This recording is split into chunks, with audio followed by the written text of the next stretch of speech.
આપણે બનાવવા જવાના છીએ શું? પાણીપુરીની રેસીપી. પાણીપુરી એકદમ સરસ બજાર જેવી અને એક વાટકી રવામાંથી અને મેંદાના લોટમાંથી કેટલી બધી પાણીપુરી બની જાય છે એ તમે ચાલો મારી સાથે જોવા માટે. આપણે બનાવીએ એકદમ સહેલી રીતના, સરસ રીતના ખાટું મીઠું પાણી, પાણીપુરીનો મસાલો અને પાણીપુરીની પૂરી જે બધાના ઘરમાં મનગમતી હોય. આપણે પાણીપુરીની પૂરી માટે આપણે લઈ લેશું 1 વાટકી રવો.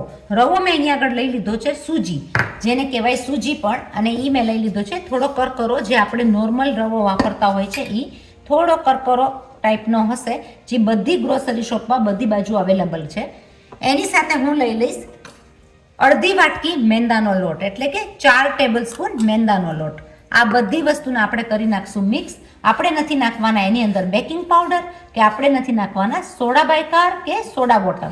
આની અંદર મીઠું પણ નથી નાખવાના. આપણે મિક્સ કરીને બનાવી નાખશું એકદમ સરસ મજાની બજાર જેવી પૂરી, એટલે પાણીપુરી એકદમ સ્વાદિષ્ટ આપણી બનશે, બધો મસાલો અને બધી વસ્તુ નાખીને. લોટ બાંધવાની રીતમાં જેટલું આપણે રવો લીધો છે એ જ વાટકીના માપનું આપણે લઈ લઈશું થોડું એવું સતપ ગરમ પાણી. થોડું ગરમ પાણી નાખીને આપણે લોટ બાંધી નાખશું કઠણ એવો. પાણી વોર્મ છે, લુક વોર્મ, એટલે વોર્મ વોટરની અંદર આપણું પાણીની અંદર સરસ મજાનો લોટ બંધાઈ જશે. આપણે લોટ બાંધી નાખશું થોડો એવો કઠણ, જેથી કરીને આપણી પૂરી એકદમ જ સરસ થાય.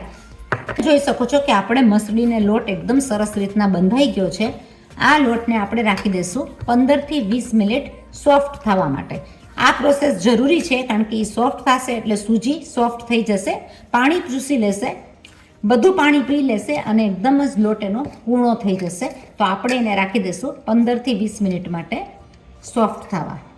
એને ઢાંકીને રાખી દઈશું આપણે 15 મિનિટ આ રીતના.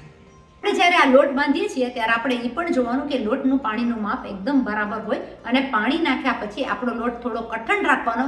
કઠણ રાખેલાની પૂરી એકદમ સરસ થશે, ક્રિસ્પી અને કડક. હવે આપણે બનાવી નાખીએ ખાટું મીઠું પાણી. ખાટું મીઠું પાણીની અંદર મેં લઈ લીધી છે 20 ગ્રામ જેટલી આંબલી. આંબલીની સાથે મેં લીધું છે 30 ગ્રામ જેટલો ગોળ. થોડું એવું પાણી નાખીને એને આપણે પલાળી નાખશું. આપણે એને પલાળીને ઉકાળીને કરી નાખશું ખાટું મીઠું પાણી. ચાલો આપણે બનાવી નાખીએ ફુદીનાનું તીખું પાણી, મસ્ત મજાનું સ્વાદિષ્ટ પાણીપુરી માટે. આપણે લઈ લઈશું ફુદીનો. ફુદીના પાન સાથે હું લઈ લઈશ ડાળખા સાથે થોડો એવું ધાણા. એની સાથે આપણે લઈ લઈશું, જેવું તમને તીખું બનાવવું હોય એ પ્રમાણે નાખી દઈશું મરચાં. લીલા મરચાં સાથેનો મસાલો છે. આપણે લઈ લઈશું 2 પિંચ ઓફ ચાટ મસાલો. એની સાથે લઈ લઈશું 2 પિંચ ઓફ જીરા પાવડર. માપથી લઈ લઈશું નિમક, સોલ્ટ. આપણે લઈ લઈશું પાણીપુરીનો મસાલો 1 ચમચી.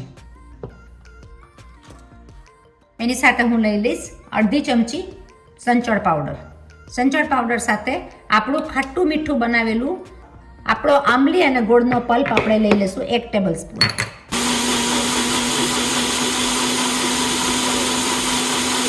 આપણું પાણીપુરીનું પાણી તમે જોઈ શકો એક સરખું એકદમ જ સરસ મજાનું થયું છે. ગોળ અને આંબલીના પલ્પની બદલીમાં તમે ખાંડ અને લીંબુ પણ લઈ શકો.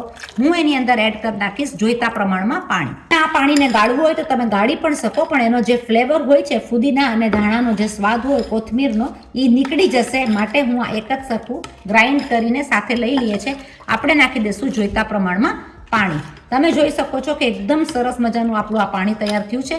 ખાટું મીઠું તીખું પાણી એકદમ સ્વાદિષ્ટ લાગે પાણીપુરીની સાથે. સ્વાદિષ્ટ અને મસાલેદાર બનાવવા માટે આપણે નાખી દઈશું એની અંદર બુંદી. મેં લઈ લીધું છે કલરફુલ બનાવવા માટે 1 લાલ મરચું ક્રશ કરેલું, જેનાથી ને એકદમ જ સરસ મજાનો કલર આવશે. અને પાણીપુરીનું પાણી એકદમ જ સરસ તૈયાર થઈ ગયું છે. કલરફુલ પાણીપુરીનું પાણી જોઈને કોઈને પણ મન થઈ જાય પાણીપુરી ખાવાનું. આપણે મીઠું પાણી પણ એટલું સ્વાદિષ્ટ બનાવવા માટે તમે જોઈ લેશો કે આંબલી અને ગોળનું પાણી પણ આપણે ગ્રાઇન્ડ કરી નાખ્યું છે. હું લઈ લઈશ એની અંદર માપથી મીઠું. એની સાથે લઈ લઈશ 2 પિંચ ઓફ મરચાંની ભૂકી. આપણે એને કરી નાખશું મિક્સ. અને સ્વાદિષ્ટ જાડું પાતળું તમારા ઘરમાં જેમ ખવાય એ પ્રમાણે મીઠું પાણી તમે બનાવી શકો. આપણું મીઠું પાણી અને ખાટું તીખું પાણી એકદમ સરસ મજાનું થઈ ગયું છે. આપણે બનાવશું પાણીપુરીનો મસાલો. ચાલો આપણે પાણીપુરીનો મસાલો કરવા માટે બટેટા લઈ લઈશું. મેં બાફીને મોઇશ્ચર નીકળી જાય એ રીતના ડ્રાય કરી નાખ્યા છે. આપણા કોરા બટેટા આપણે સ્મેશ કરી નાખશું. આપણા કોરા બટેટા સ્મેશ કરી નાખ્યા છે. જોડે લઈ લઈશ માપથી ચણા, બાફેલા ચણા. એની બદલીમાં તમે મગ પણ લઈ શકો કે એની સાથે પણ મગ અને ચણાનો મસાલો બહુ સરસ રીતના બનાવી શકો. આ બે વસ્તુને મિક્સ કરીને આપણે નાખી દઈશું એની અંદર સ્વાદિષ્ટ મસાલો. હું લઈ લઈશ થોડી એવી લાલ મરચાંની ભૂકી. તમે ચીલી ફ્લેક્સ પણ લઈ શકો. જોઈતા પ્રમાણમાં મીઠું. માપથી લઈ લઈશું આપણે કાંદા. કાંદા સાથે સ્વાદિષ્ટ કરવા માટે આપણે લઈ લઈશું ધાણા. આપણો આ મસાલો એકદમ સરસ મજાનો તૈયાર થઈ ગયો છે. કરી નાખશું મિક્સ પાણીપુરીની પાણીમાં ભરવા માટે. છે ને લોરી જેવો બહાર બજારમાં મળતી પાણીપુરી અને ઘરના બનાવવામાં જરા પણ વાર નથી લાગતી. આપણે બનાવી નાખશું કડક એવી બહાર જેવી બજાર જેવી સરસ મજાની પૂરી. નાખશું આ લોટને અને આપણું માપ એકદમ સરસ રીતના પરફેક્ટ છે. 1 વાટકી લોટની સામે પરફેક્ટ લોટ બંધાય છે. આના કરી નાખશું નાના નાના લુવા. આપણે નાના નાના લુવા બહુ જ સરસ રીતના કરી નાખ્યા છે. આ લુવાને મેં સેજ લોટથી રગદોડી નાખ્યો છે. આપણે કવર કરીને રાખશું કપડાથી. હું પૂરીને વણી લઈશ આ રીતના. આપણો લોટ એકદમ સરસ રીતના બંધાઈ ગયો છે કે પૂરી તમારી એમનેમ જ વણાઈ જાય છે. આટલા લુવાની આટલી પૂરી એકદમ સરસ રીતના થશે. થિકનેસ જોશે આવી અને આ પૂરી આપણી એકદમ સરસ થશે. બધી વણી નાખશું આ પ્રમાણે. મારી આટલી પૂરી મેં વણી લીધી છે. કોરી ના થઈ જાય, ડ્રાય ના થઈ જાય એની માટે હું પાથરી નાખીશ મલમલના કપડાની અંદર જે ભીનું કરેલું છે. આ મલમલના ભીના કપડામાં હું અલગ અલગ પાથરીને રાખી દઈશ. બધી પૂરી વણી નાખીશ અને રાખી દઈશ આ પ્રમાણે, જેથી કરીને ડ્રાય ના થઈ જાય ને આપણી પૂરી બધી ફૂલે. આપણે ઢાંકીને રાખી દઈશું આ રીતના. જ્યારે આપણે લુવા લઈએ છીએ ત્યારે લુવાને આપણે કોરા ન થઈ જાય એની માટે ભીના કપડાની અંદર નાખી દેવા જરૂરી છે. તેલનું માપ તેલ તપી ગયા પછી મીડિયમ રાખીને કડક કરશો તો પાણીપુરીની પૂરી એકદમ જ સરસ મજાની કડક થશે. થોડી ટિપ્સ અને ટ્રીક સાથે પૂરી કરવાથી બહાર જેવી બજાર જેવી પાણીપુરી ગેરંટી સાથે થશે. આપણું તેલ આપણે ગરમ કરવા મૂકી દીધું છે. જોઈ લેશું એક જરાક એવી પૂરીનો કટકો નાખીને. પૂરી સરસ રીતના એ ભાગ ઉપર આવી જાય છે તો આપણું તેલ એકદમ સરસ થઈ ગયું છે. થોડું આવું તેલ પછી આપણે એને કરી નાખશું મીડિયમ. એક એક પૂરી જેમ આપણી થતી જશે એમ આપણે એને દબાવતા જશું. જરા જરા પ્રેસ કરતા પૂરી એકદમ સરસ મજાની ફૂલીને ઉપર આવી જશે.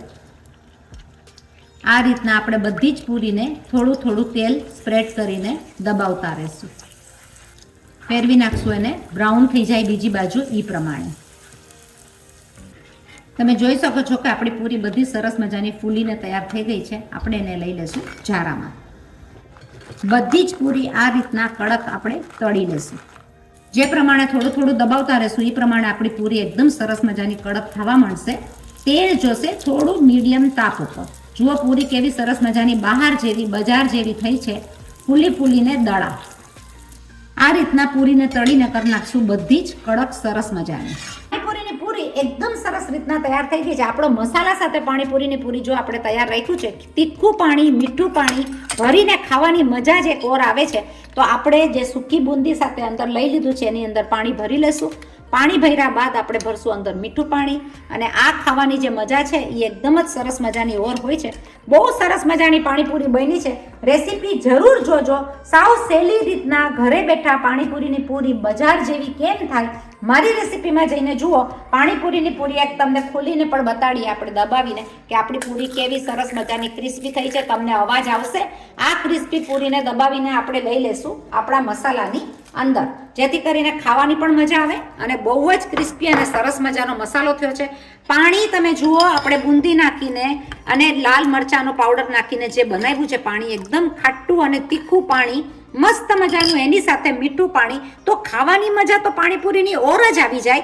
અને એની સાથે જો તમારી પૂરી કોઈ તળાતા ફૂલી પણ ન હોય તો સેવ પૂરી બનાવવામાં મસ્ત રીતના કામ આવી જાય. તો આપણી જે પૂરી નથી ફૂલી એને આપણે લઈ લેશું ભેળની અંદર, સેવ પૂરીની અંદર. પાણીપુરી બહુ જ સરસ થતી હોય છે. જરૂર બનાવજો પાણીપુરી આખા મસાલા સાથે સિમ્પલ રીતના થોડી જ મિનિટમાં તૈયાર થઈ જાય છે. બનાવવા માટે જાજો મારી ચેનલમાં લાઈક કરો, શેર કરો, સબસ્ક્રાઈબ કરો, આગળ બધાને ફોરવર્ડ કરો. તમે ફોરવર્ડ કરો, હું લેતી આવું છું નવી નવી રેસીપી.